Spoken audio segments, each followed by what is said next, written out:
Okay. I mean, we can start whenever you're ready. Yes. Wait. And so, by the way, like the Beta Sigma Club, that's I had a look at the internet page, and I forget also this is based in Paris, Munich, or Germany at least, and London. Is that correct? And Leuven too, in Belgium. I see. So we started it, like I started it last year with a friend in Leuven, and we always had the ambition to expand to other countries, but it was like an ambition for the coming 5 or 6 years. And then, yeah, we got a few people interested from other cities, and then decided to already, expand to new cities in our second year of working.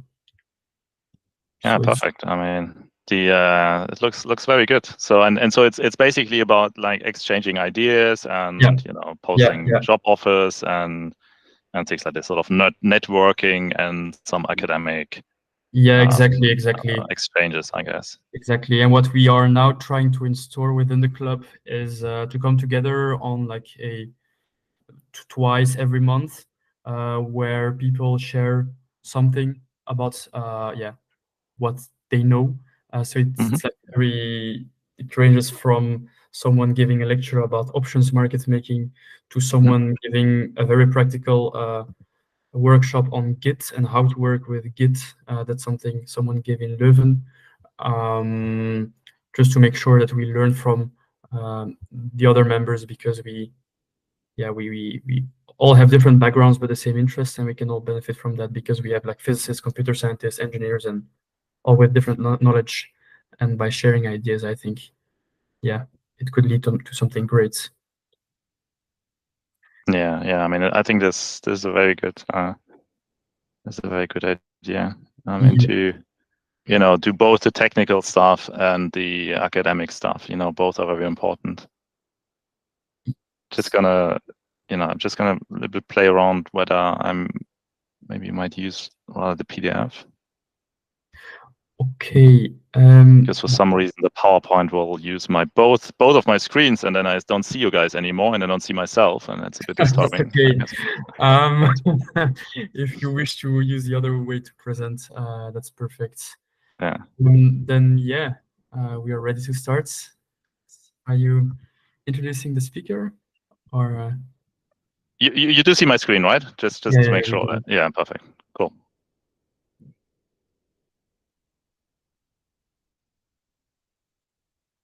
Okay, so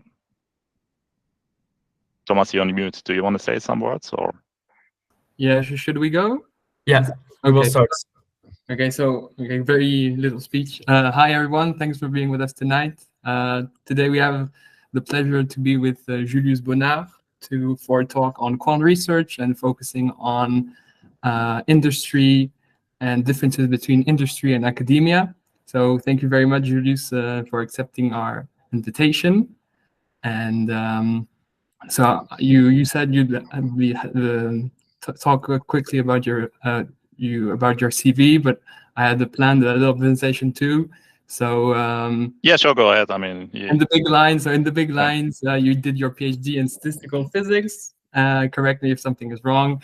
And then you were quant research during 6 years at Citadel, and now since November 2023, you are at CFM, sort of again.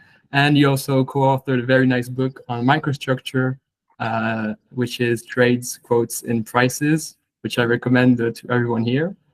And so, thanks again for being with us tonight. And let's go. Yeah, perfect. Thank you very much, Thomas. It's a pleasure to talk to you guys. I wasn't really aware of that club, and so Thomas he approached me and invited me to speak today. And I mean, I think this is a great network you have created. But I was a little bit skeptical at the beginning, and it's basically has more to do with me. And it's just that I didn't really do a lot of academic research in the last years. I did a lot of, obviously a lot of research in industry.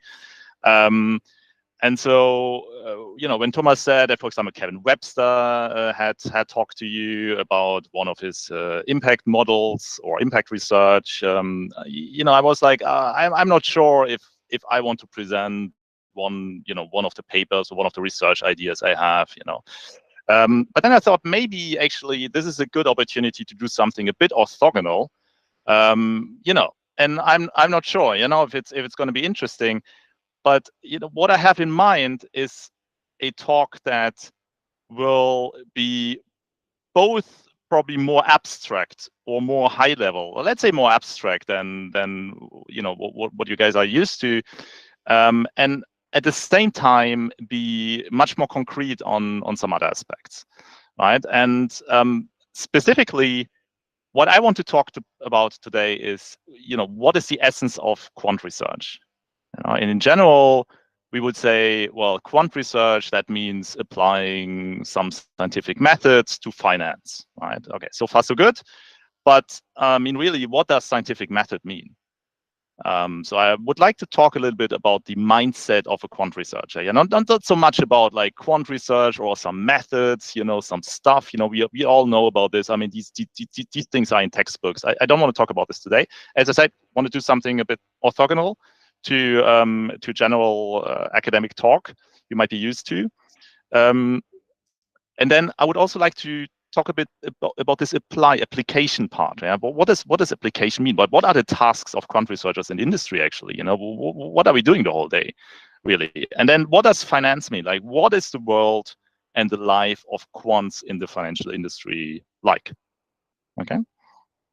So first, the first part of the talk will be about the mindset of the quant researcher, and that this is sort of the most risky part of my talk, maybe, for the reason that it will be deliberately broad and abstract, much more abstract than you used to. Typically, like when we think of academic talks, we have something very concrete. We have a model, we solve the model, we have some data, we have some graphs, and then we talk about this. Yeah, I'm not going to do this today, right? I'm going to talk about the mindset of a quant researcher. I'm going to talk about what it means, in my opinion, to apply scientific methods to finance, but from a very abstract, even philosophical point of view. But then on the other hand, I want to talk about the jobs of quant researchers, what it means to be a good quant, in my opinion, what I think makes a quant successful in the financial industry, and what to expect there, basically. And here I would like to be deliberately very specific, and probably more specific than what we are used to, because then typically the information you might get is might get on the real life of a quant is probably rather vague actually, and I would like to be more specific here. And then finally, a few words on the world and life of quants. And again, I take a little bit of a risk, because I will also give sort of part of my personal opinions, on what it means to be a quant, and what it means to actually focus on stuff and be successful and concentrating. But don't take offense of anything. I mean, I'm not going to say anything offensive, but I want to make this a bit more personal, right? And not so academic. Okay, so bear with me. So first of all, what is a scientific method? Okay, so we said a quant applies scientific methods to finance, but like, what does this mean, like in terms of mindset, right? And actually, when you think about this a bit more, then you realize that the term scientific method is a very, very recent concept. It's by no means trivial what this means. And this term was coined by the German-American philosopher and physicist Karl Popper, from which you've probably all heard of, in the 20th century. And Karl Popper has really become famous after the Second World War. So it's even the second half of the 20th century. So this is really recent, right? And what he tried to do is to define the nature of scientific arguments. And in his language, he wanted to figure out what is the so-called demarcation criterion. Like, what is a good criterion that distinguishes science from just belief, from just a story, from superstition, pseudoscience, whatever it is. Like, he was obsessed with this idea. Like, how can we say something is scientific? So a bit of history. I mean, obviously he wasn't the first person to think about this. So I mean, this is very Eurocentric. Again, like I'm not going to give a talk about like the whole philosophical history, world history of science. This is very Eurocentric and very sort of high level, right? Okay, so bear with me. But we all know in the 17th, 18th century, there was a movement, intellectual movement called the Enlightenment. And what these people said, Rousseau, Montesquieu, and so on, they said, well, we can decide what is true based on reason, which was revolutionary at this time, right? There was a lot of people were superstitious. Obviously, a lot of people had faith. Christianity was still very powerful. And these people said, well, no, we can decide what is true just based on reason. Yeah, but they didn't say based on data, right? Okay, so you see already the difference with today. They said based on reason. We can reason. There's logical thinking. We can decide what is true based on that. Then Immanuel Kant created his ideas around what he called transcendental idealism. And so what Kant basically said is, well, okay, but we can reason, but in the end, we need ideas to understand the world. And all ideas are mind-made, and therefore they are not fully objective. Like even if the world is objective, every time we reason with concepts and ideas which are not necessarily objective or never really objective, right? Then the dominant school of thought until 1945, actually, so until well into the 20th century, was the so-called positivism. And what positivism means, it's really a sub-branch of empiricism. They said, well, the empirical world, so these became very data-driven, right? The empirical world allows us to verify scientific theories. We need to look at the world, we need to measure things, we need to collect data. It's very much like today, right? We need to collect data, and then we can build a scientific theory by verification with this data.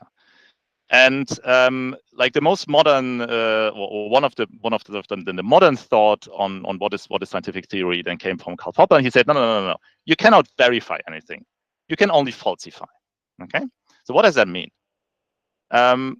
So what Popper said is, well, there's no general theory based on empirics that can be proven correct. It can only be proven wrong. And there's this famous example he gives. If you say the sun rises every morning, then, well, yeah, but having observed this doesn't prove the sun will rise tomorrow, right? Or the other example is all swans are white. Well, but if I observe a single black swan, then this assertion that all swans are white is false. Okay, so with the data, I can falsify a hypothesis, but I can never verify, really, right? I can never prove a hypothesis with data. That is what this means, right? And this is really important to bear in mind, right? We can only disprove. That sounds really theoretical, right? In some sense, you could say, well, but I mean, okay, well, why is he talking about this? But look at this statement, for example, past returns are not indicative of future returns, right? Why is there such a disclaimer? I mean, of course, there are legal reasons why you have to say this, but why, like, what is the reasoning behind this disclaimer? Well, it's exactly this. Is when you make the assumption this portfolio will keep rising because it has risen in the past, then, this is not a statement that can ever be proven, right? But what can be proven is then when the next market crash happens, then this portfolio will go down, right? And then I have disproved this hypothesis. Then what Popper says, he says a theory is scientific if it is falsifiable. And there's a common misunderstanding of what this actually means. A falsifiable theory is not a theory that has been falsified, meaning shown to be wrong, obviously, right? So these theories he has in mind are scientific theories which have not been shown to be wrong, which could be right, okay? So that is sort of the starting point. But he says that a theory is only scientific if it lends itself by, essential property, if it lends itself in principle to falsification, meaning if it can in principle be proven wrong, right? And if you hear a statement like, for example, the deep state, by controlling the US government and the media, is so powerful that it has suppressed any evidence of its nefarious influence. I mean, these are statements that nowadays we hear all the time, right? I mean, obviously, I mean, everybody talks like this nowadays, right? Almost everybody, okay, except us. Almost everybody talks like this. But like, I mean, the point is not whether the statement is true or wrong. I mean, it's probably wrong, right? But the thing is, you can never by construction ever prove it wrong.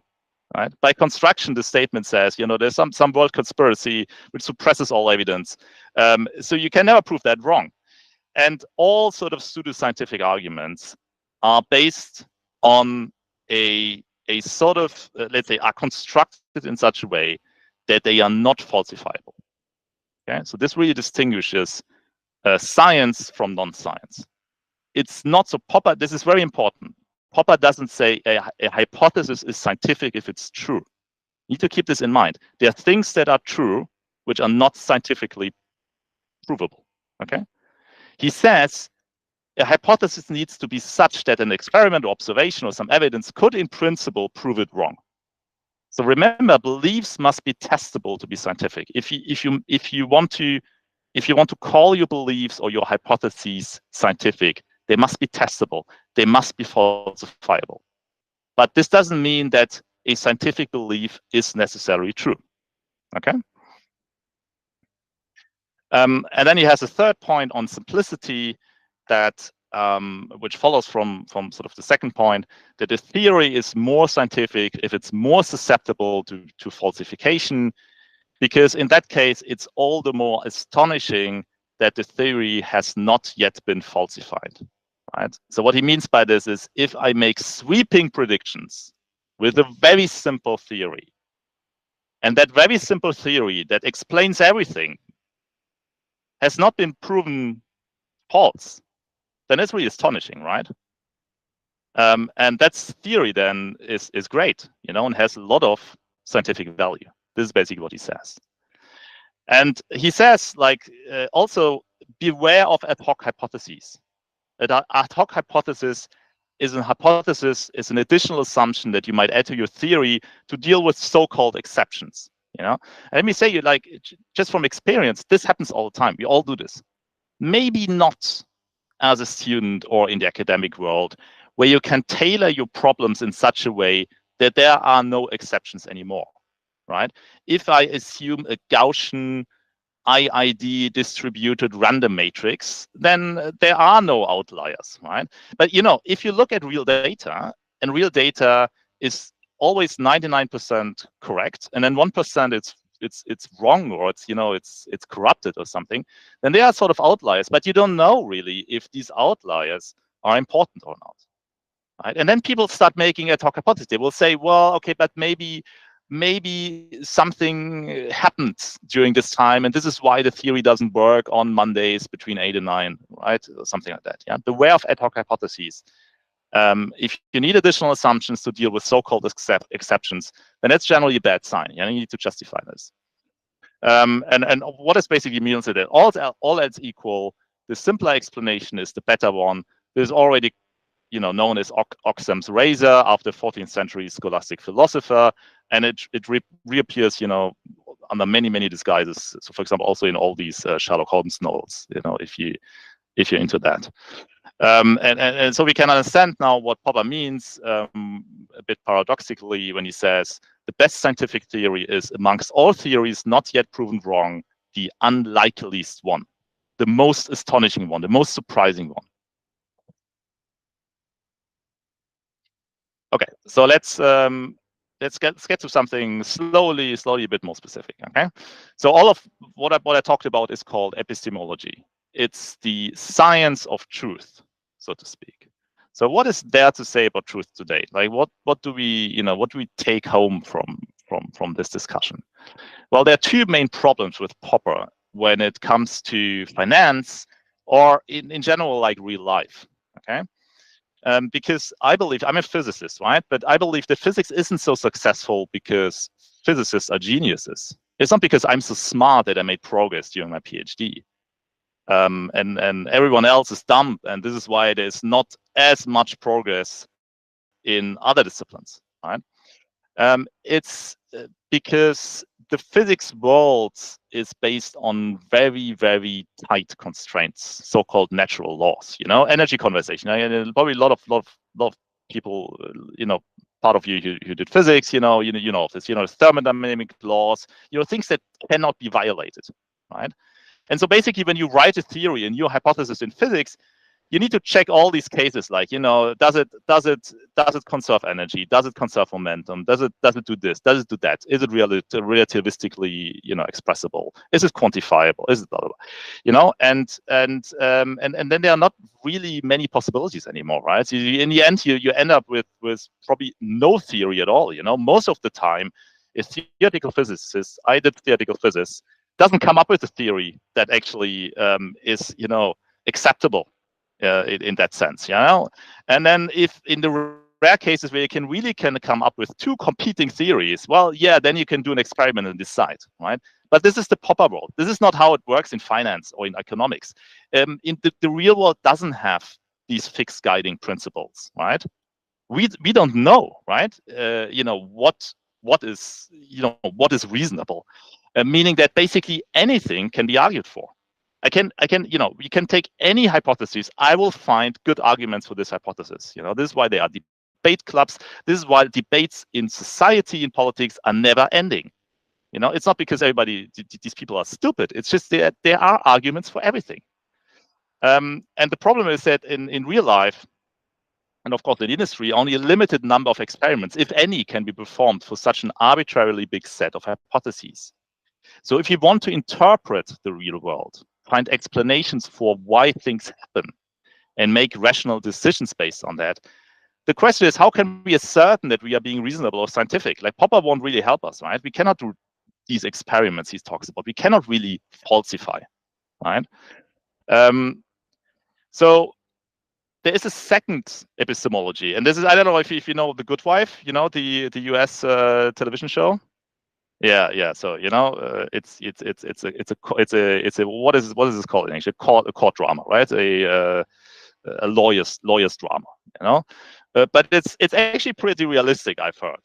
You know, I've heard from ex-colleagues of Citadel who were actually lawyers, and he told me, well, this is realistic. This shows really how the US legal process really works.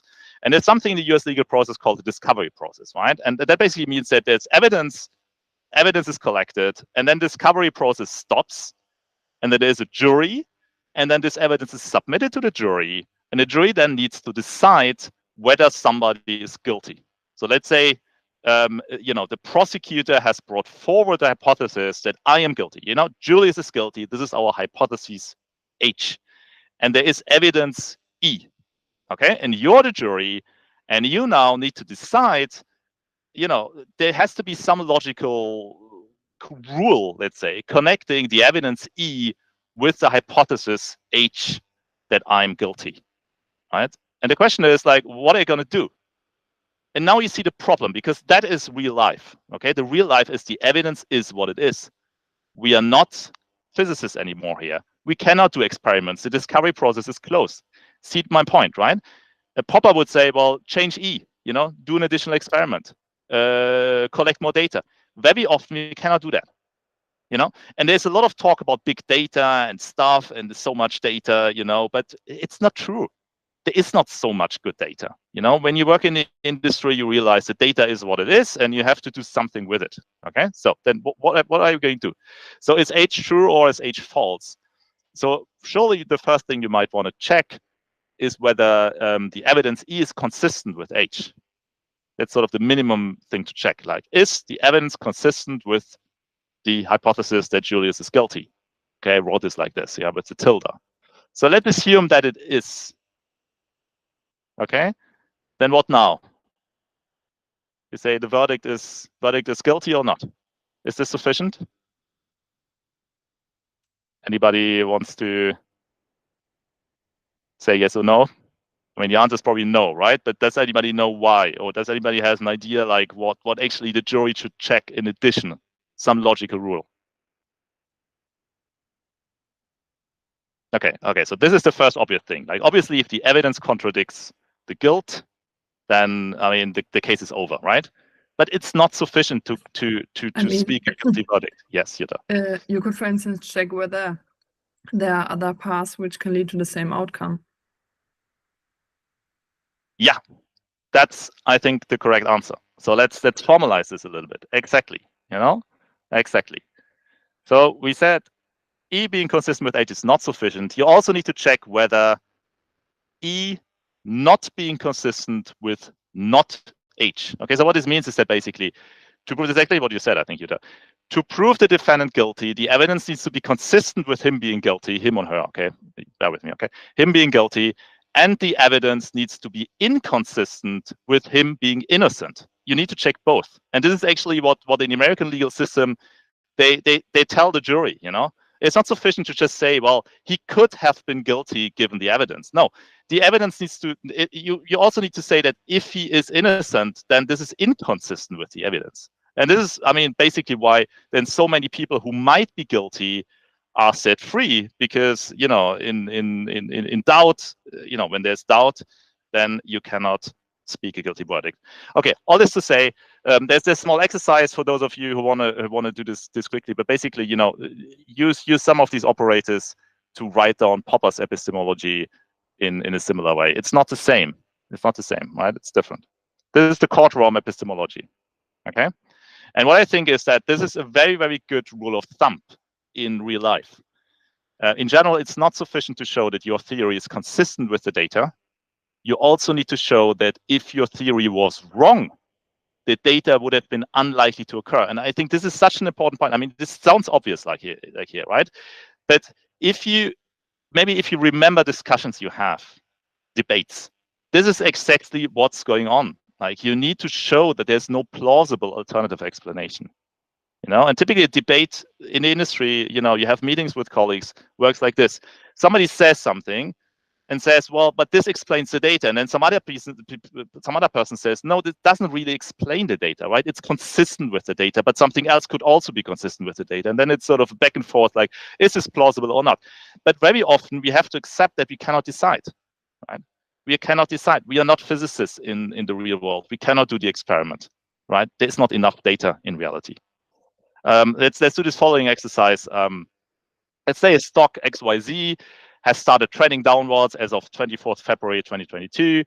Then there is a hedge fund analyst who remembers. So a hedge fund analyst wants to invest, right?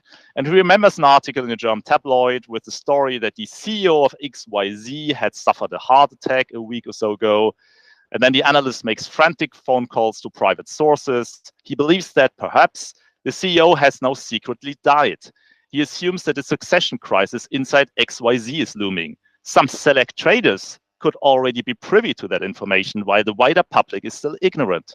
The analyst knows well that being one of the first will make him a winner. That's great thinking, right? I mean, he does everything right? He has a hypothesis, he has sources, he has read the German tabloids, and makes the phone calls to check whether the CEO might have died. And then obviously the stock will totally crash, and then, this guy can make money, right? But obviously there's a hack, right? You probably have all figured out what it is. What's like wrong with this whole, like, this whole story is just bullshit what the guy does. Why? It's obvious, no? It's not obvious?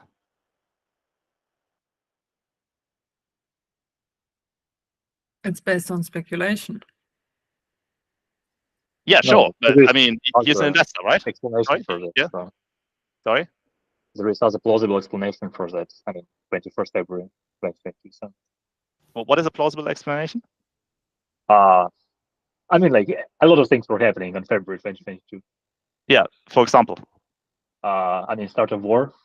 Yeah. Ukraine invaded Russia on 21st February of 2022. Okay? I mean, it's as simple as that, right? And you see that, I mean, we all know that, right? But like, this is a drastic example, okay?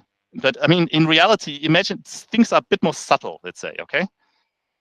And then, I mean, it happened to me, right? It happened to me as a quant, because as a quant, we are used to, we are used to logic, and logic, is sort of a bit complicated. It has to be. We like when things are a bit complicated, right? And then comes a trader along and says, "Well, no, guy. I mean, look, the data. This is because whatever, right? So we need to be very, very careful with our reasoning. So then there's really one great book. Actually, I have the list of at the end of my talk. I have a list of recommended reading. And I think one of the greatest book written by scientists is Surely You're Joking, Mr. Feynman, written by Feynman, okay, the famous physicist. And there's a chapter where he talks about, I think actually he coined this term, right? Cargo cult science. Okay, so what's a cargo cult? I don't know if you know, but a cargo cult is a spiritual movement that developed in indigenous communities in the Pacific Islands after the massive arrival of Western and Japanese military technology and goods and so on that were seen as powerful and valuable during the Second World War. Okay, and then these tribes they had lived in isolation. Okay, in total isolation. Now they see these soldiers coming with the big ships, with the goods, and this plentifulness, right? And they just say, this is crazy. I mean, this is crazy. Like how can they have so much stuff, And so they developed rituals that mimic the empirically observed behavior of US soldiers, such as cutting trees just randomly to build airstrips, erect control towers, raising flags for some stupid reason. Nobody understood, right? But they observed these US soldiers doing that.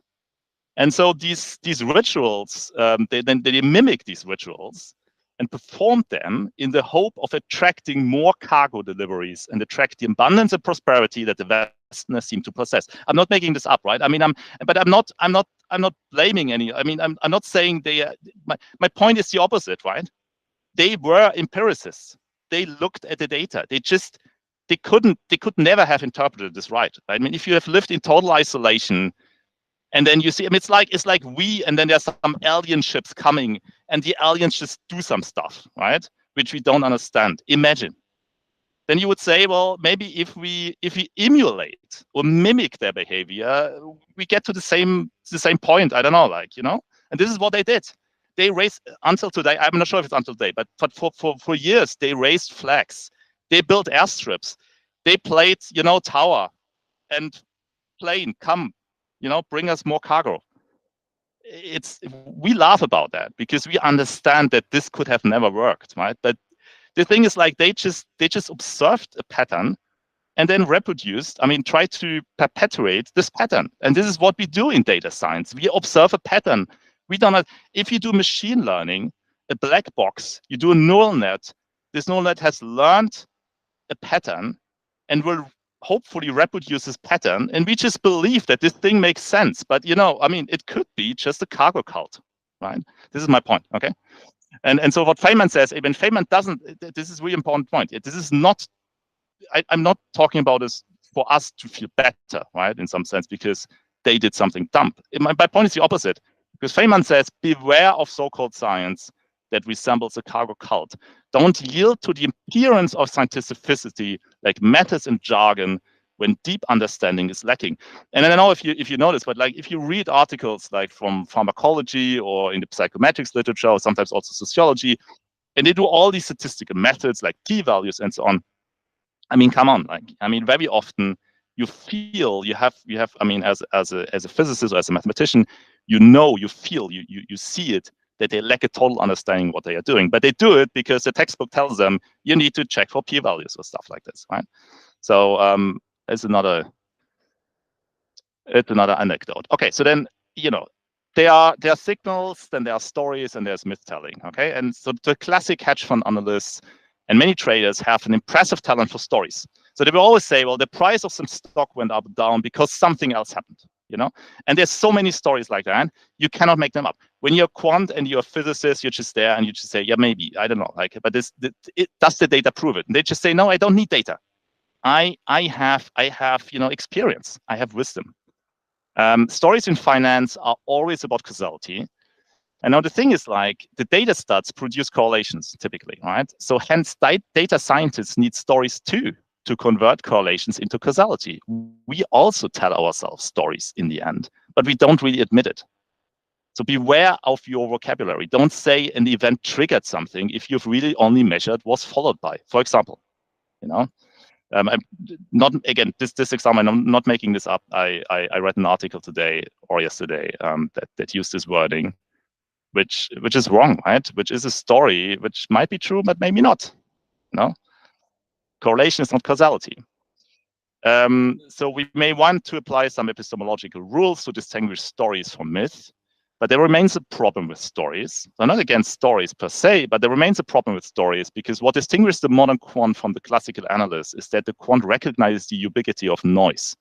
A story is only as good as its signal to noise ratio, right? And that's, I think, a thing that where really the quant trained in stats and data science, physics, and so on can make a difference. Right? So recognize the noise in financial markets.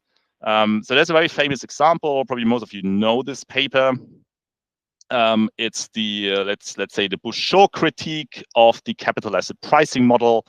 So as a reminder, the capital asset pricing model basically says, well, given some correlations between assets, you can construct a risk minimizing portfolio such that, and so on, and so on, and so on. Okay, doesn't matter because the whole capital asset pricing model is in this blah blah, and they're very proud of this blah blah blah.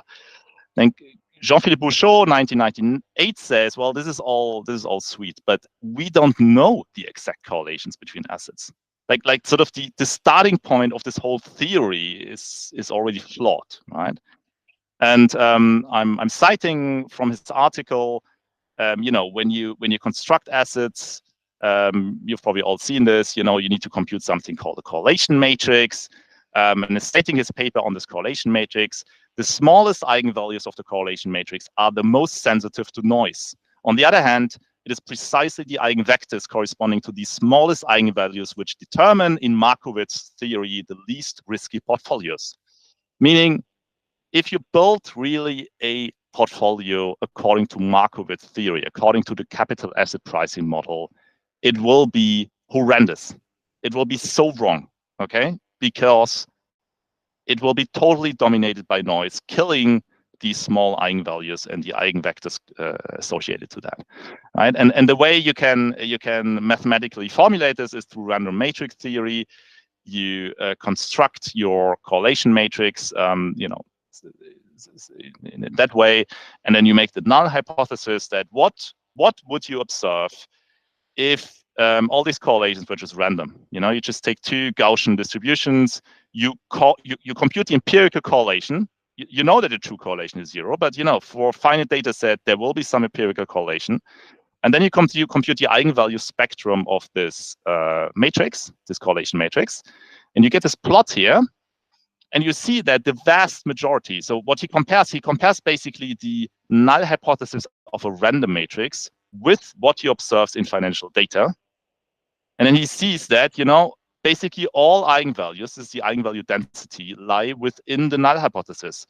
Only very few, 1, maybe 5, maybe 10 maximum of these eigenvalues and corresponding risk modes are actually, reject the null hypothesis that this is just noise.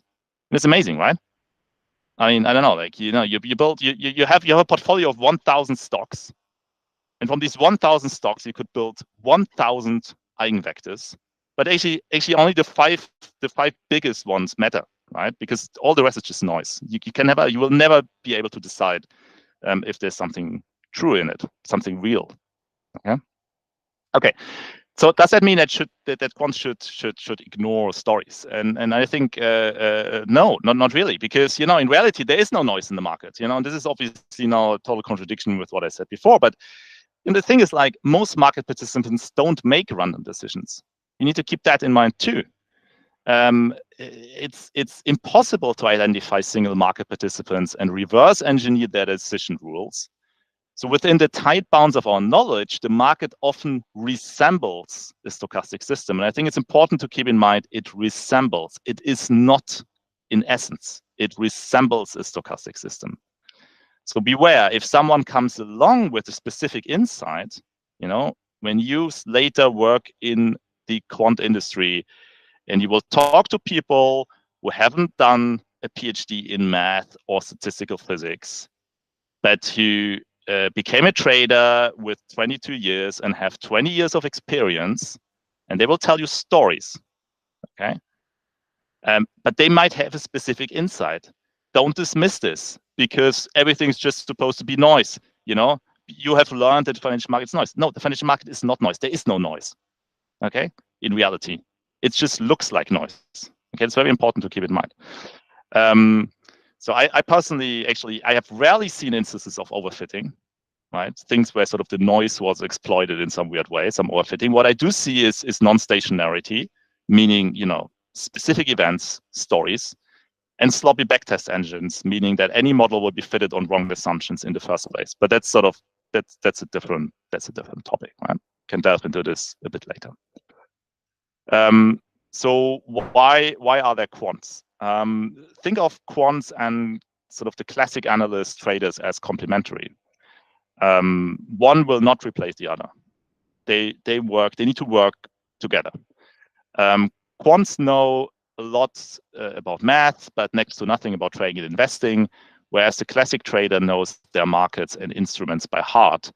Remember, stock dealing or stock trading is a bit like, you know, car trading, you know, car dealing. It's messy. It's hands-on business. You will be surprised how, I don't know, like how technical it is. You know how technical it is, how messy it is, how technical it is. Therefore, our job is to provide an additional, at times orthogonal view to wisdom, experience, and traders' lore. But as I said, like, make sure you take the wisdom of someone who's 20 years in the industry seriously, and try to make yourself understood by using a common language.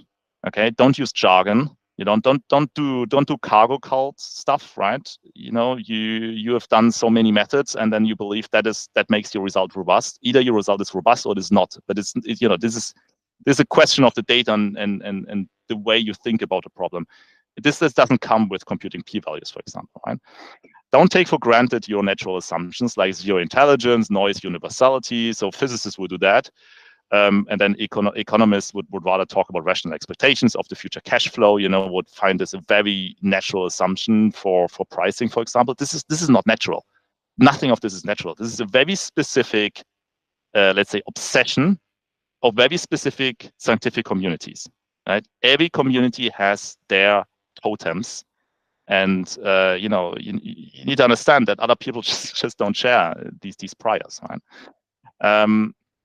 But then there are obviously also pure quant firms, and like for example CFM, and they might desperately try to hire non-quants who understand and speak their language, because actually, you know, you kind of feel there can be too many quants as well. There can be too much quant, and then you drown, you know, in the law of big numbers. But actually, I mean, come on, at some point you need to understand, like, what are the edge cases, like what is the economic story behind all this stuff, right? And last point, I mean, I'm a quant, right? I'm a physicist, so this is why I sort of keep almost criticizing myself all the time, right? I don't want to, you know, right? This is why, I mean, I could say a lot about other scientific communities as well, but obviously, you know, I'm speaking from my perspective. So we quants is why I say we quants suffer from cognitive bias too. And I suspect actually lots of us loving things like universality and random distributions and all this stuff, because yeah, I mean, if there's a law of large numbers and things are IID distributed, and this gives us an intellectual edge, you know, it's almost laziness, and it's also in the end a bit of power, right? I mean, if you can convince the manager that there is a law of large numbers, then yeah, sure, he will listen to you as a quant. If conversely, the classical trader who's 50 years old, he has 30 years of industry experience, convinces the manager that, you know, there is some idiosyncratic story behind some weird behavior, then she will listen to him. It's as easy as that, right? So yeah, okay. So the part 2, the quant jobs. I want to, yeah, Thomas has already said a couple of things about my background. Yeah, a bit more about myself, maybe. So in high school, I was really, I've always been passionate about math, but I'm also passionate about literature and history. I hated biology and chemistry, so I didn't like everything, right? By far. Then I started studying physics and math for 3 years in Germany before entering the École Normale with an exchange program by the German Academic Foundation. I had always been a good, until then, actually an excellent student, and I don't say this to flatter myself. Okay, I want to highlight just a couple of facts, and the first one is smartness can be a problem. It's not necessarily the most important thing to be smart, to be academically smart, right? But on the other hand, I think you just need a minimum smartness, to succeed as a quant. Yeah, again, I love contradictions, as you might have already seen. It's a balance, right? It's a balance. So when I entered the École Normale and did my master's in Physik Theorik, I was just shocked. This was so different from Germany. Like, I entered there and there were all these all the Normaliens, and they were so fast solving stuff.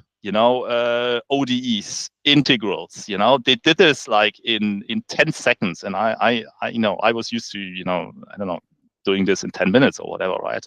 I don't know. Like, this was really a shock to me, and this was the first time I think academically I was really, feeling, oh my God, I'm not the smartest guy anymore in the room, right? I mean, it sounds pretentious. I'm not telling this to be pretentious. It's just how it is. Okay. So until then, I was always one of the best. Until then, and then I was like on par with the others, fortunately. But I wasn't the best at all anymore, right? So it's important to realize there are lots of smart people. You're not gonna be happy in the industry or successful or whatever because you believe you need to be the smartest. It's just not gonna work. There will always be somebody smarter. Then I did a PhD in statistical physics at Jussieu. Then I did a postdoc at CFM Imperial College. This is where the book on microstructure was born with Jean-Philippe Bouchot and two other guys who are actually, I think, way more brilliant than I am. Especially Martin Gould. I mean, Jonathan, he lives in Switzerland doing machine learning there. Great job. But like Martin Gould, I mean, he has become a serial entrepreneur, investor. He has managed 200 people at Spotify afterwards. Would never believe that. I mean, this guy was a postdoc like me, right? And then like 5 years afterwards, he managed like, I don't know, like people all over the globe for Spotify because he had sold actually his startup to Spotify for so many millions, right? So yeah, I mean, this was really a great time. Then I became an assistant professor at UCL before I had enough of academia. It just had enough, right? Gonna explain later a little bit why. My industry experience was JP Morgan first. So the first contact with the industry was actually with a bank, right? So with JP Morgan, 1 year front office consultant in foreign exchange market making. Consultant means I was still a lecturer, so an assistant professor at UCL, and actually they encouraged us to do consulting because our salaries were compared to the London price level so low, and that worked actually out for me pretty well. So I went there on Fridays once a week, doing market impact research in foreign exchange. Was really interesting. But then I moved to Citadel. I quit my academic job, moved to Citadel, spent 5 years at Citadel, then most recently as a research lead for market impact research in the hedge fund business. After which I transferred to Paris. Then Paris was really a backwater office in Citadel, so I resigned. I had always been in kept contact with Jean-Philippe, obviously, and so I mean it was kind of sort of a natural choice to then come back, let's say, to CFM, right? which is a great company. But both Citadel and CFM, actually JP Morgan as well. Like, I mean, these are all very, very good employers. If you ever think about going to one of these three names, they are all very good. So why did I have enough of academia? I don't want to discourage anybody doing a PhD, but by no means. I mean, right? But I did a PhD, I did 2 postdocs, and then I had a position actually. So it wasn't really a necessity that kicked me out. It's more like I didn't get along anymore with this myth of academia. And it's basically my consulting experience with JP Morgan that here's the bubble.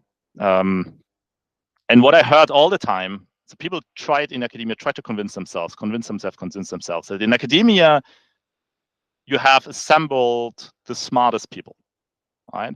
And industry is just there to make dumb people rich. But you must stay in academia unless you want to become bored or unfulfilled or have a manager tell you what to do. And I heard this all the time. My God, if you're in industry, you will have somebody tell you what to do, you know? And this was like apparently like the horror for lots of people in academia, right? Somebody tells you what to do, gives you priorities. But I personally, I found the academic freedom. If you project it, you know, if you try to make this very, very concrete, right? And you project this along your career path, I found this totally disturbing, right? Actually, at some point, there is no feedback, good or bad, for months until you go to the next conference or you submit the next paper.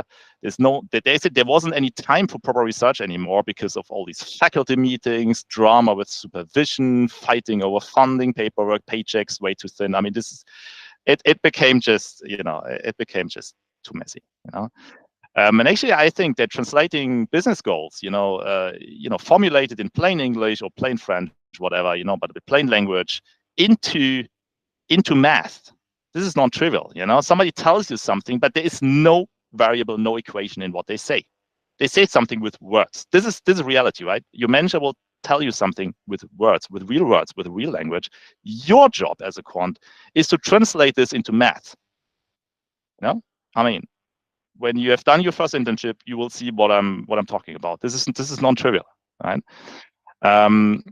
So don't assume ministry is dumb or academia is smart or vice versa. What I also heard, unfortunately, academia is lazy and industry is real work. I mean, don't assume anything like that, right? I think that success or fulfillment is almost always the fruit of hard work, be it in academia or in the industry.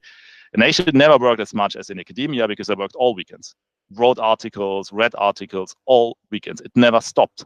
I dreamt of my models. You know, can you believe like how how disturbing this is? You know, if you dream of a statistical model, during your weekends, I mean, at some point this drives you crazy, man.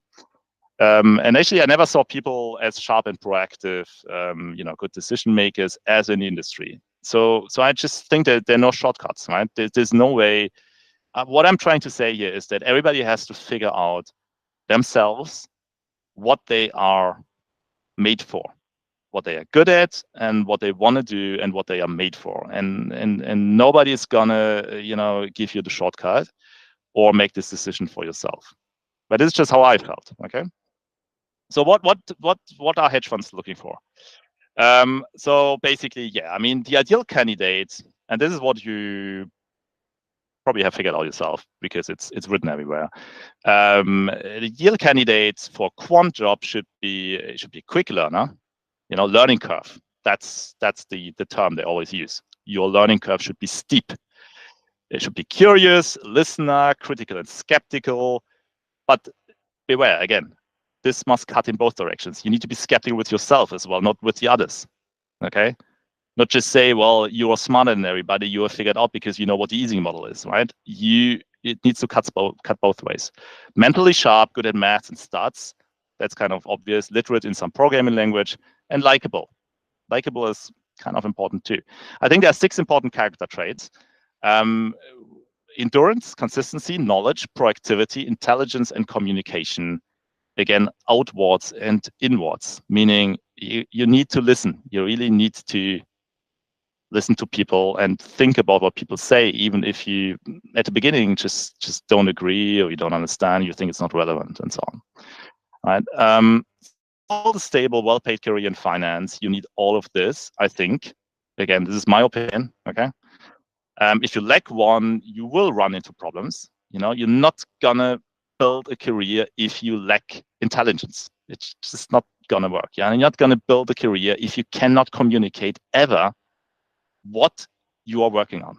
Right? It's not gonna work. But you don't have to excel in every aspect. You don't have to be the greatest communicator, the smartest guy with the gold medals in the math Olympiad, you know, the super proactive leader. You don't have to be this at the same time. No, really not. I'm not at all like this, man. Try to become an expert in a relevant field. This is always a good thing. You know, try to specialize in something and really become knowledgeable, deeply knowledgeable in something that is relevant, and communicate and articulate your research findings. Learn what is important to the people around you. Translate business goals into math, basically, into research programs. Right? Beware of too much smartness. So I personally, I've seen brilliant people fail. Really brilliant people. You know, people who came there with gold medals from the International Math Olympiads, you know, because in the end, they wanted to choose the problems to solve. But it's not, you know, the problems come get you, you know, it's not you who's going to decide, oh, no, I'd rather work on that problem because it will involve, you know, replicas. I want to do the replica trick from statistical physics, right? I'm not going to work on anything else. It's not like that, right? Okay. So I think you should specialize in things that interest you, but you must be passionate about real markets. You should really, I mean, be interested in finance. I don't think this is a problem for you guys, all right? But I mean, who knows, right? But somebody who spent a lot of time in academia and then, you know, wants to move into finance. Very often I hear, but I only want to work at CFM because it's like a physics lab. No, it's not. It's a hedge fund, okay? And Citadel is a hedge fund. JP Morgan is a bank, and this is business in real financial markets. So absolute no-goes, in my opinion, are you know, compliance issues. If you violate the firm's compliance policy, you can be terminated for gross misconduct. You need to take this seriously. Be unfair, blame other people for your own failures, avoid commitments, abuse of power. Can never say this enough. No shows at one-to-one meetings if the other person is deemed not important. Sloppiness. Okay, check all your edge cases, so-called exceptions. You know, I love the word exceptions. Something is an exception. It's not an exception. Okay, it might be important actually. Okay, so be careful, right, with these exceptions. Okay. So then, what quant positions are there in hedge funds? Okay, so on a very high level, you can be closer to investment or closer to trading, let's say. Okay, but then there are many roles that are hybrid. So that's the first cut. The second cut is you can either, especially for the American firms, which are the biggest hedge funds. Okay, so this is representative what I'm saying. You can either work in quantitative systematic strategies as a quant, or go more to the discretionary side, work for a portfolio manager, for an analyst and associate. And these jobs are really, really different on a day-to-day level. Like the quant job really involves, like, you know, doing data analysis, you know, applying machine learning, applying stats models, and so on. The portfolio manager, analyst, associate job involves basically building a model, especially at the associate level. These people are on the phone all day. They're on the phone with investors relations, trying to gather data, well, trying to gather information that is not really data, okay? So think of it as there's a lot of information around that is not data, that is not in some data set, okay? You have to pick up the phone, speak to people, meet people, go to the investors meetings, right? The earnings calls, and so on, right? So for all of these different parts, there are quants, right? So typically for the discretionary portfolio managers, there will be support quants that build, you know, the sort of the volatility models, the risk models, do the portfolio construction for them. Then in the quantitative systematic business, there's a lot of alpha research for quants, a lot of data science, a lot of market impact research, portfolio construction, back testing. Then in lots of institutions, there's something called the central risk book. And what this means is that when you are a multi-strategy fund, with a couple of quantitative strategies run by different people, lots of portfolio managers. You might want at some point centralize all the trading flow into one place called the central book, and trade it from there. Combine, cross internally, and so on. You need to, people don't agree with each other. So it's another strategy you might want to sell. You might want to cross this internally. Actually, you have to cross this internally by legal requirement, usually. So this is why there is a central risk book. So Quant's working for central risk book. They will do a lot of portfolio construction, a lot of market impact research, and will also do a lot of back testing, some alpha, some risk. But they will really work on the flow they get from the investment decisions, right? And then build something on top of it. Either do some smart trading or even build another portfolio on top of all these small portfolios, all sort of things, right? And then there's a proper trading. There are two types of traders. There's sort of the execution quant trader, and then there is really the trader. Okay, so the classic trader. And again, lots of products are still traded OTC. So there's still a lot of demand for the classic trader. Although I think the tendency is towards electronization and towards automation. So clearly, the execution quant will become more and more important. And here it's all about market impact research and HFT alphas. Okay, and obviously all this quant research is then supported by IT engineers, developers, database maintenance, prod code, research code. The broker, SOR, let's say interfaces with the brokers, all of this needs to be maintained, all of this changes. There's a lot of business relations with counterparties, and people need to do this as well. Okay. So I said earlier you should build an expertise. Mine was impact modeling. So we can talk a little bit about this. Just want to check, Thomas. You said like 1 hour, 1 hour 15, or like what's the general length you prefer? There's a lot of information I'm giving, right? So I don't want to overdo it. As you wish. I'm going to say as you wish. I mean, we are here to listen to you. So are you? You decide. You decide. Yeah, I mean, you're young, right? So you're used to getting a lot of information, Okay. Yeah. So I don't know what you really know about market impact. It's probably heterogeneous. Probably some experts in the room. But as you might know, every trade impacts the market price. Whether this trade is informed or not doesn't really matter.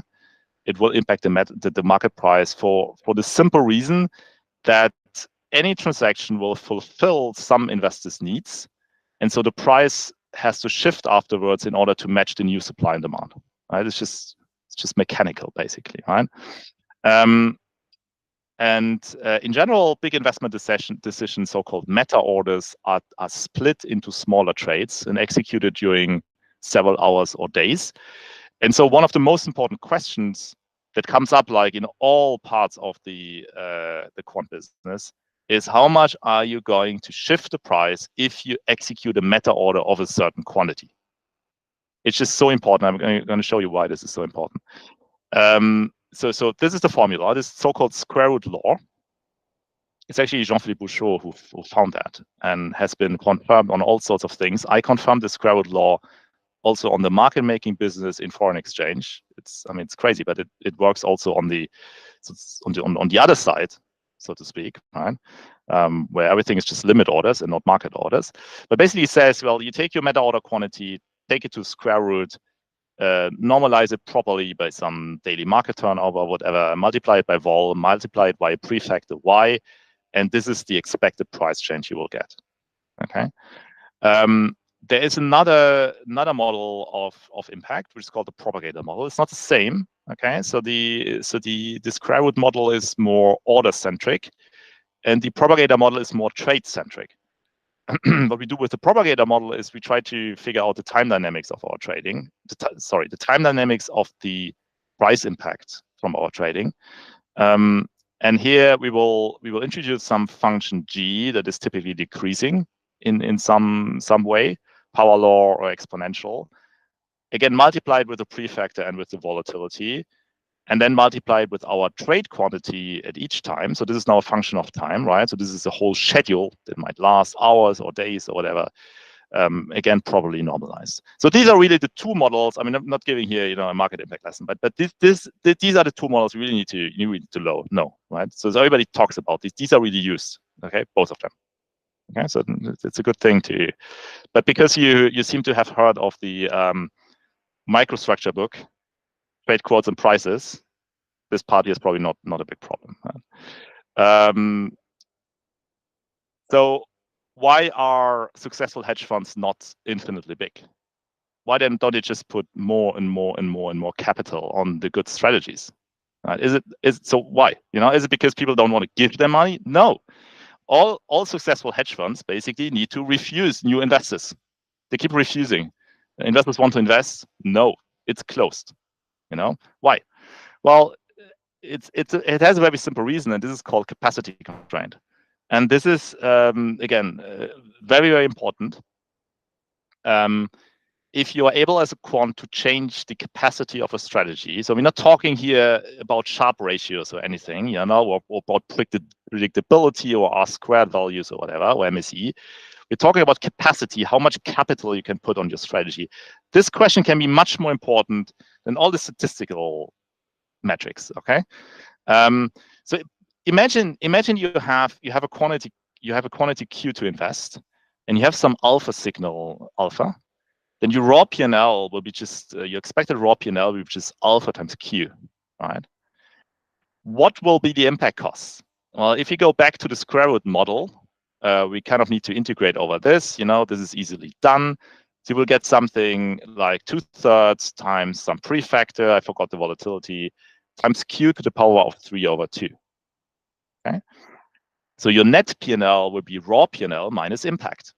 This is super easily solvable. Okay, so this is high school math, right?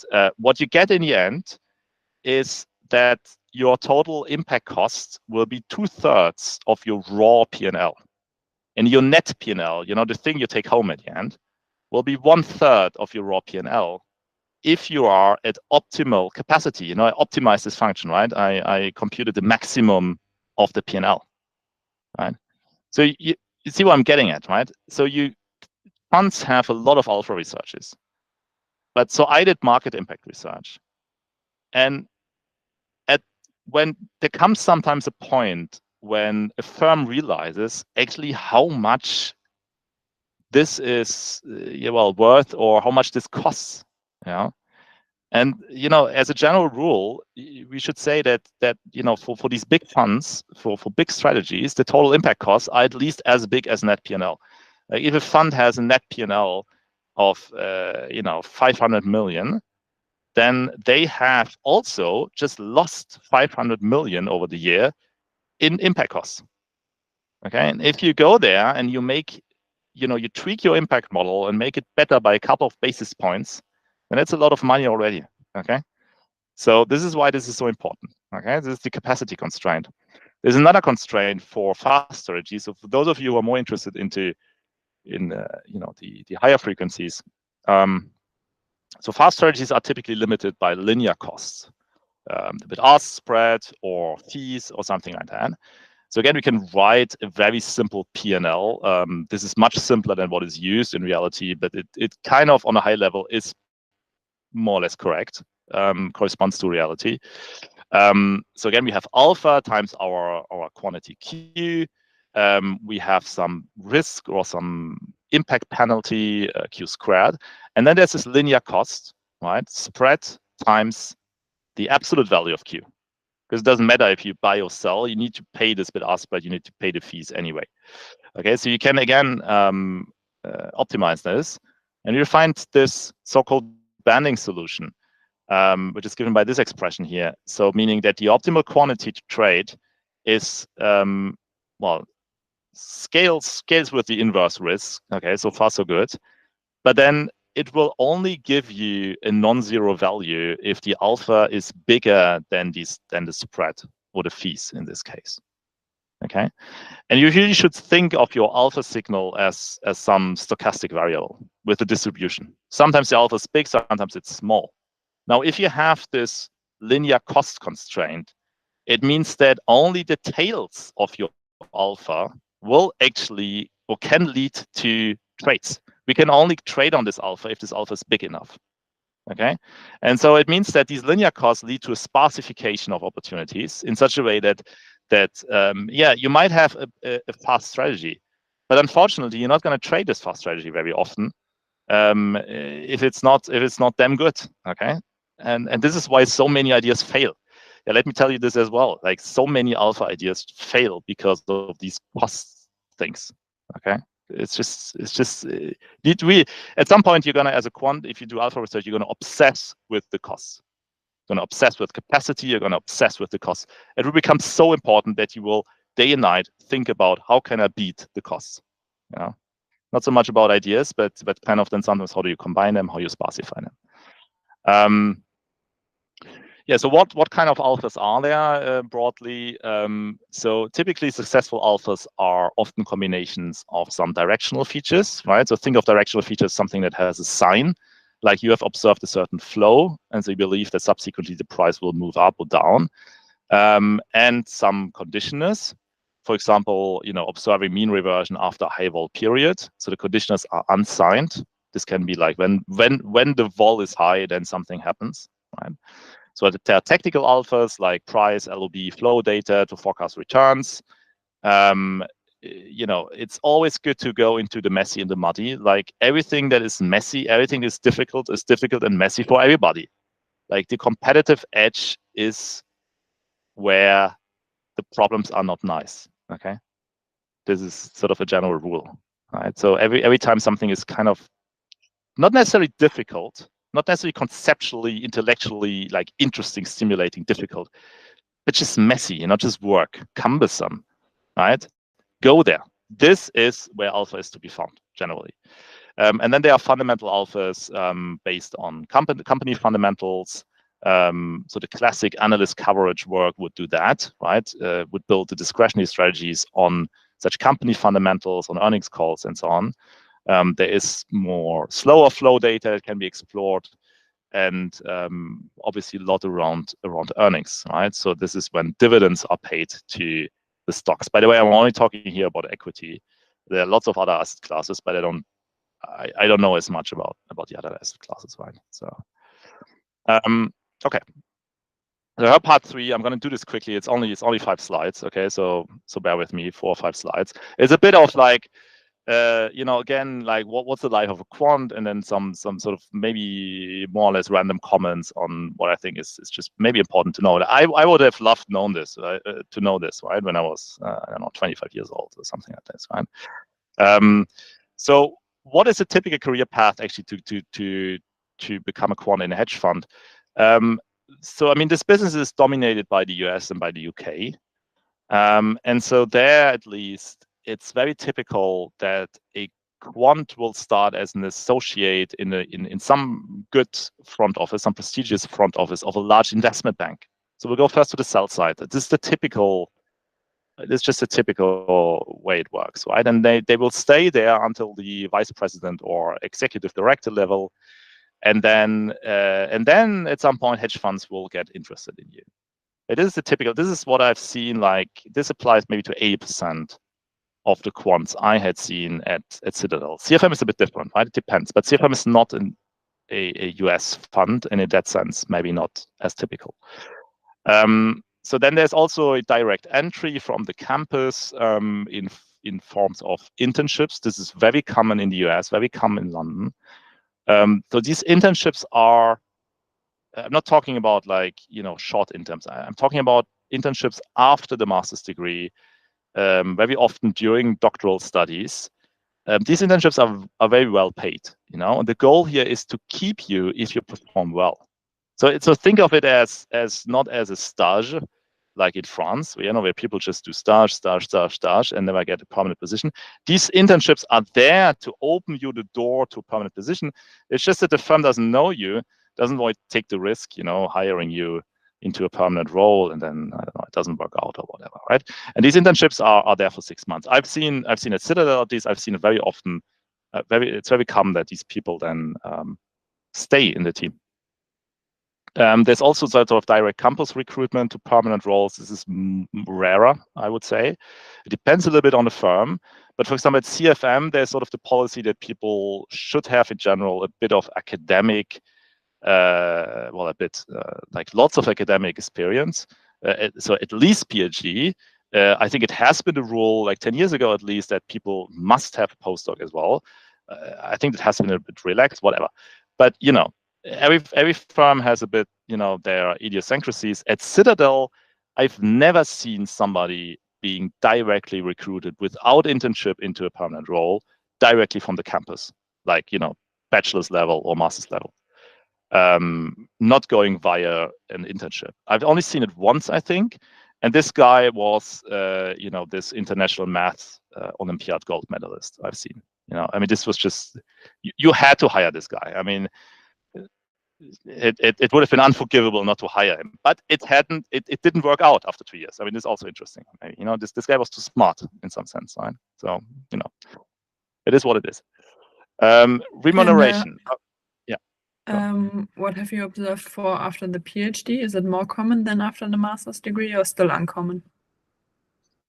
It really depends on the firm, and I think it depends on what you've done in your PhD, right? But I think, these things also can fluctuate and change, right? What I'm talking about here. But I've seen it more like, that you do a PhD, you do 6 months of internship. But again, this is called internship. This is not translatable into Stage or Praktikum in German, right? This is sort of really, think of it as just a non-permanent quant position, convertible into a permanent position. This is more common.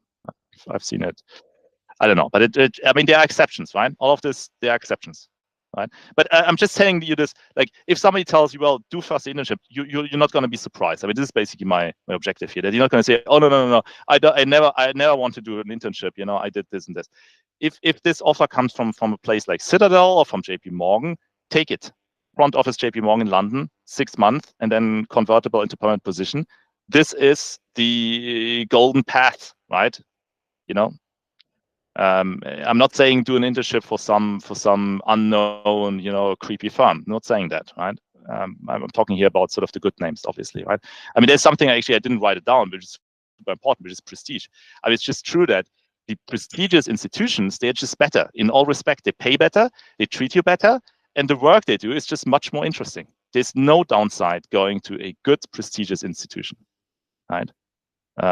Which doesn't mean that a small shop can't be good, but as a general rule, I don't think that the big ones are bad in any way. So compensation. So the way it typically works, like, there is a salary and there's a bonus. Don't get this mixed up. If people talk about salary, then this is the base salary, right? This doesn't include the bonus in general. Otherwise, you would call it compensation. That's sort of the total envelope. As a general rule, compensation is highest in US firms, followed by, whatever, like Swiss, UK, and continental firms, but it is highest in the US. And here, both the location of the workplace and the headquarters location matter. So meaning a US firm in Paris pays on average better than a French firm in Paris, okay? But a French firm in New York might be forced to adapt the remuneration policy just to be competitive. You see what I mean? Like, it's kind of a mix, right? But you kind of, like, firms tend to try to be fair, like global firms try to be fair within their workforce. What you don't want to have is somebody converting their euros into dollars and then realizing, oh, she earns 50% less than the colleague in New York. This is just not great, right? Firms try to avoid that. So then the bonus can be a multiple, low multiple, okay? A low multiple of the base salary after 5 years plus experience. Good thing to know is that the salary curve is typically mostly flat, meaning it only increases with either because you take on a big management role or with inflation, right? But the bonus curve is not, okay? So typically you will make more money thanks to your bonus, not necessarily thanks to your base salary. in New York, starting salaries, I mean by that sort of, the salary you would get after maybe your 6-month internship, right? Or if you're hired directly from bank. So starting salaries for permanent position of 150 to 200K US dollars is not unheard of in New York. It can even be higher, I think now. EU salaries in general are significantly lower. Okay, but there is also a sort of uptick. Paris becomes very competitive at the moment. So some bonus payments might be deferred, meaning they are only payable after a couple of years later, right? So beware of that. Cash bonus is generally the term that means a bonus is paid immediately and like in cash, like just a bank transfer, right? After the accruement year. Okay. So then, yeah, maybe something on leadership. So let's say you have entered one of these firms, right? So then you're like, okay, so how can I become like the most powerful person in the whole thing? Like, how am I gonna get to the CEO level, right? So if you want to become a leader, you need to be able to create momentum for your ideas without having the power to compel the people. Actually, you kind of need to, if you want to prove leadership qualities, what it means is that you're proactive, you have good ideas, and so on, but you're able to create change around you, right? Without actually being able to order the people. This comes later. Once you're given power, then you can tell people you do that, do this. But you need to prove yourself if you want to become a leader before. Now, if you move from a pure quant role into a leadership position, this can be hard, right? And it's not necessarily desirable, because suddenly you will have to worry about things like implementation, feasibility, budget, people, drama, right? So it's not necessary to become. You don't have to become a manager. This is nice actually about the quant role, is you can stay, let's say, you can stay a nerd, right? You can stay just being the expert, right? The market impact research expert. I said market impact research lead. It sounds like I managed like 200 people. No, I managed one intern. Okay, it's just you just stay an expert if you don't want to become a leader. If you want to become a leader, right? But everything comes with a price, and you don't have to. This is nice with the I think with the quant, with being a quant, right? People respect, generally, people in the firm will respect very much your skills. Okay, this is really something that is nice. Yeah, I mean, again, I can only stress this. You need to be able to articulate your you need to be able to articulate and communicate the difficulties, complexities, and the achievements in such a way that people understand them. Yeah, and sort of what you've seen in all sort of the first part of the talk. I'm personally very excited about these sort of more like broader ideas, philosophical ideas. Trying to understand. But I think it helps really formulate arguments, because you realize that if you go see a manager and you have your super great idea and this idea is just not picked up for 6 months, try to ask yourself why. Don't assume necessarily it's because the idea is bad. It might be just that you haven't framed the idea in such a way, you haven't explained it in such a way that it can be taken up, right? Because people might have other assumptions. You have your great model in zero intelligence, blah blah blah. You go to the manager will just say, I don't believe, what does zero intelligence mean? I mean, are you stupid, right? I mean, we are not zero intelligence. Why should anybody be zero intelligence in this business? And then you say what? But you might be right, because maybe your model really does explain something, right? This is what I'm trying to get at. It's very hard. I mean, all the things I say here, it's not like I mastered them, right? It's the total opposite. I struggled and I'm struggling with all of these points, right? I think this is real. I mean, some people might just have more instinct than others. I conceptualize a lot of things like that to help me. Maybe you have more instinct. You don't need to conceptualize. It just goes smoothly like this. Although I have observed that, nothing ever goes smoothly for 20 years, right? I don't know, like there typically comes a point which is, some questioning is important, I think. Some introspection. Okay, so so idea generation. Okay, so quant is about having ideas, but they're really like two types of ideas, or two types of like quant work. There's the continuous incremental work, and that's generally what people generally call work. People call work. You do 90 minutes of work. You do 5 hours of work. This work is measured in time units. Okay. It's not exactly, there is another, let's say there's another type of work which is more like the academic work, which is this moment where you have a great idea and you don't know how you got it. It's not because you I don't know, you spent staring at your screen for 2 days that this idea came. It just came. And then you have this idea, you can implement it, and this is just great. So these are these jumps. So this is why I'm saying, like, this idea generation process is like a jump diffusion process, whose continuous incremental slope is anti-correlate with the frequency of sudden breakthroughs, meaning that there is obviously a balance between resources, right? You cannot set out every day to make continuous progress on your code, and at the same time expect having inspiration like this. There is a conflict. Some people, again, manage to do both, but I think there is a conflict.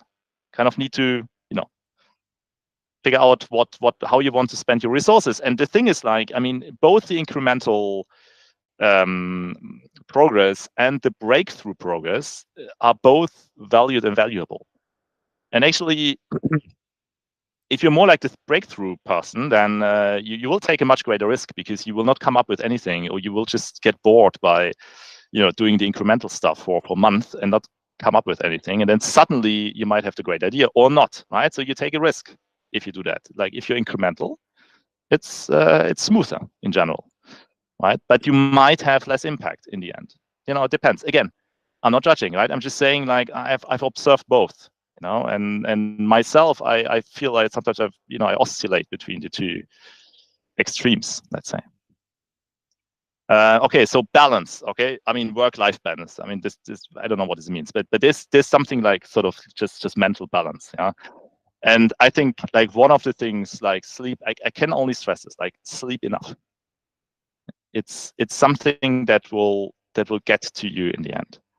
I think that chronic sleep deprivation leads to depression, disengagement, mental decline, ultimately failure. I've seen people who had sleep problems, and it's horrible. Okay, at some point they cannot do anything anymore. It's not even they are burned out. Like, the brain just stops working at some point. You see them, they don't understand what's happening to them, right? Because they had been very smart, very proactive, and so on. But then for some reason they had sleep problems, and after 2 months they are they need to see a doctor. This is really important. Now, your sleep needs generally are genetically hard coded. You can't train them away. Yeah, you cannot train to become a short sleeper. Doesn't work. For example, I myself, I don't like to wake up too early in general. I'm not so much the morning person, and I need at least 8 hours of sleep. If you sleep less than 7 hours per day, you may risk your health. I mean this seriously, right? So another concept I think which is really good is work deeply. What I mean by that is, this is not a concept that comes from me. I'm going to give you the reading list afterwards. Set out each day on which projects, ideally only 1, maximum 2, you will work on. I mean, I'm talking about quant research here, right? I'm not talking about your chief of staff and you need to organize meetings for the board and the CEOs and so on. This is a different type of job, right? I'm talking about quant research. Try to minimize the number of different projects and try to work at least a few hours per project deeply, meaning no interruptions, no meetings, no smartphone notifications. I mean, this should be obvious, but unfortunately it's not. No social networks, no nothing, just pure concentration. Okay, this is really going to work, right? A good quant should, in general, love being alone with her mind. I'm just thinking about stuff. So when I started at Citadel, I mean, just being honest, there were 2 women in a team of maybe 30 quants and developers, and they were a bit older than me. There were no young women. And I think the reason is pretty obvious. I mean, there's obviously a bias or a mismatch, let's say, in STEM, in the recruitment pool, let's say, to start with, right? The recruitment pool is not balanced between women and men. But then also, as I said, hedge funds are rarely first-time employers. And until you enter a hedge fund, let's say maybe 30 years old, maybe younger, okay? So maybe 25, 26, but you have typically spent some time in the bank or in academia. You might have done a PhD, you might have done a postdoc, you have become a VP at JP Morgan, have spent 5 years at JP Morgan. And you might have, maybe dropped out or take a break when starting a family. I think this is what I heard. And this is a problem, right? And this is why it's difficult. It can be difficult in hedge funds, I think, to get to build teams that are balanced and as diverse as you might wish for. But fortunately, I think the tendency has improved over recent years. It really has. I saw it with my own eyes during Citadel. The recruitment just became more, I don't know, there were more female candidates suddenly, who actually were able to, manage both the job and the family, having a nanny. I mean, the good salaries obviously help, right? When you have a family, money is a blessing, right? Because kids are expensive, and but yeah, I mean, it's something that slowly changes. But generally, what I have found is that, I mean, it's family life is generally respected now, I think, in most firms. Generally, as a quant, you don't have to work on weekends, and you should avoid long hours. Staying every day past 7 p.m. is not normal. I mean, if you start in the morning only at 10 a.m., then you might stay obviously longer, right? I'm talking about like the normal schedules. But I personally think that you cannot do deep quant work for longer than, let's say, 6 hours. You're younger, okay? So maybe you manage to do it like when you learn for an exam, you manage maybe to concentrate really 6 hours in a row, maybe 8 once, maybe 4, right? At some point, I mean, it's tough, right? You cannot do this like for years. And so there's just no way somebody can be quant productive from 8 hours in the morning until 8 in the evening. It won't, it just won't work. I mean, not in the long run. Yeah, I mean, okay. I mean, that's it basically, right? So I have the small appendix, selection of essential nonfiction books. Again, like I'm taking a little bit of risk here. You might not like some of these books, obviously, but I think, I mean, they are really nonfiction books. I'm not talking about fiction or literature, right?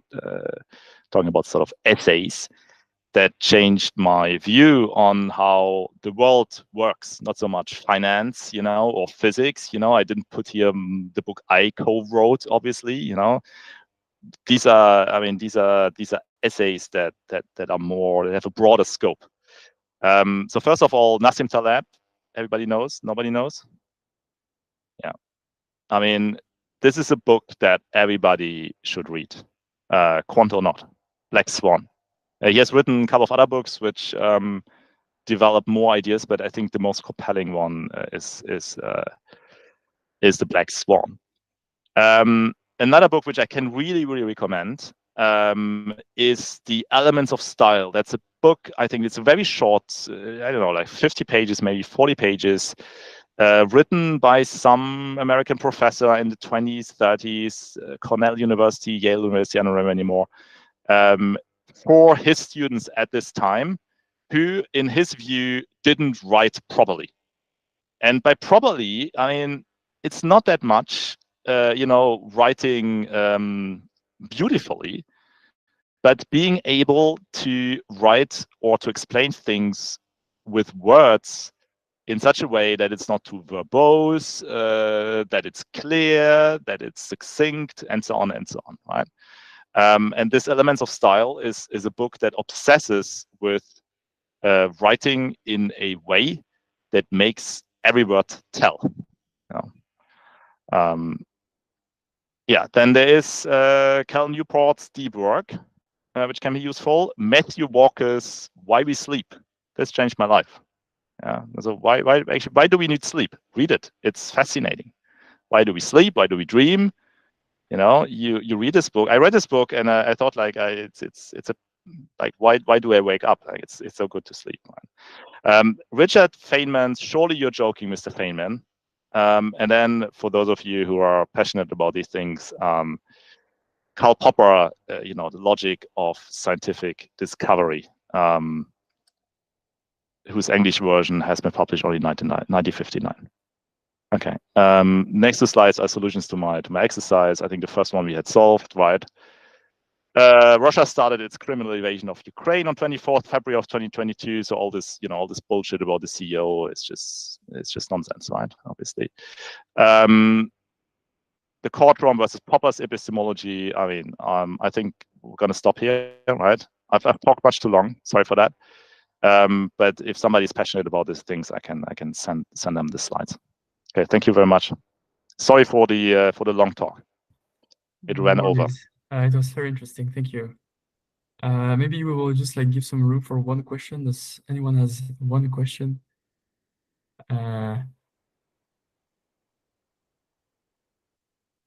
If not, oh yeah, Yad has a question. Yeah, Yad, go for it. Only question. Just a quick question. Is Karl Popper's book very different from what Kurt Gödel and Tversky introduced with the theorem of incompleteness and everything?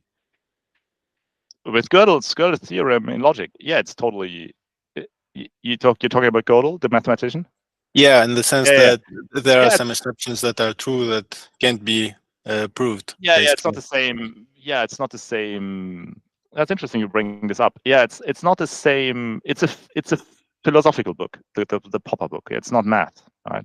Okay. I mean, he was a physicist, and so he speaks really from the point of view of a physicist, trying to figure out what actually is the essence of scientific discovery in physics.